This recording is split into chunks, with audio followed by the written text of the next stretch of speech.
करो आस, जखन मिथिला हमर वास, जखन मिथिला हमर वास, हमर बहिन अपन खास जनकपुर में, हमर बहिन अपन खास जनकपुर में।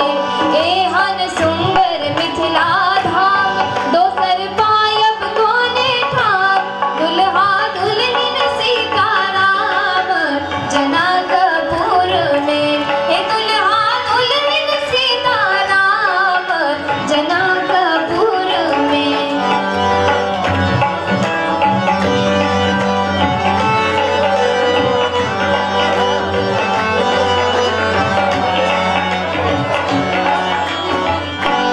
बहिन सिया सुकुमारी, बहिन सिया सुकुमारी, धिया जनक दुलारी, धिया जनक दुलारी, राम जी के रनि ससुरारी जनकपुर में, हे राम जी के रनि ससुरारी जनकपुर में।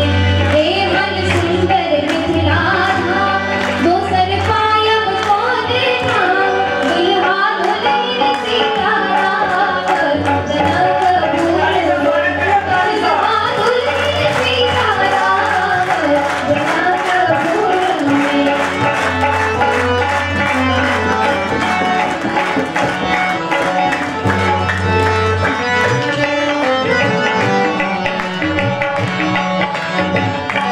गंगा सागर स्नान, गंगा सागर स्नान, दर्शन करबै भगवान, दर्शन करबै भगवान, सुनबै मिथिला पुराण जनकपुर में, सुनबै मिथिला पुराण जनकपुर में।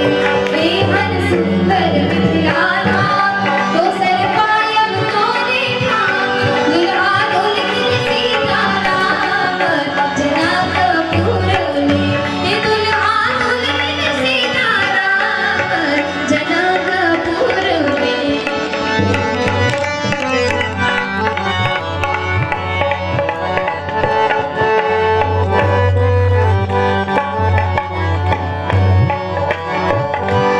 आनंद लता बड़ भाग, आनंद लता बड़ भाग, पद गावल अनुराग, पद गावल अनुराग, श्री किशोरी जी साथ जनकपुर में, श्री किशोरी जी के साथ जनकपुर में।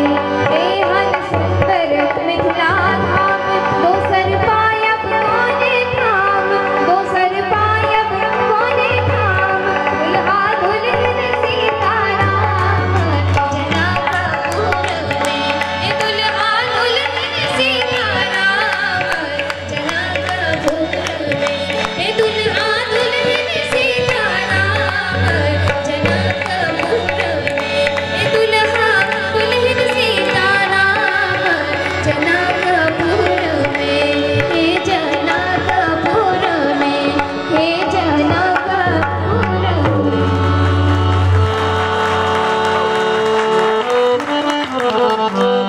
वाह, धन्य ई मिथिला नगरी जहां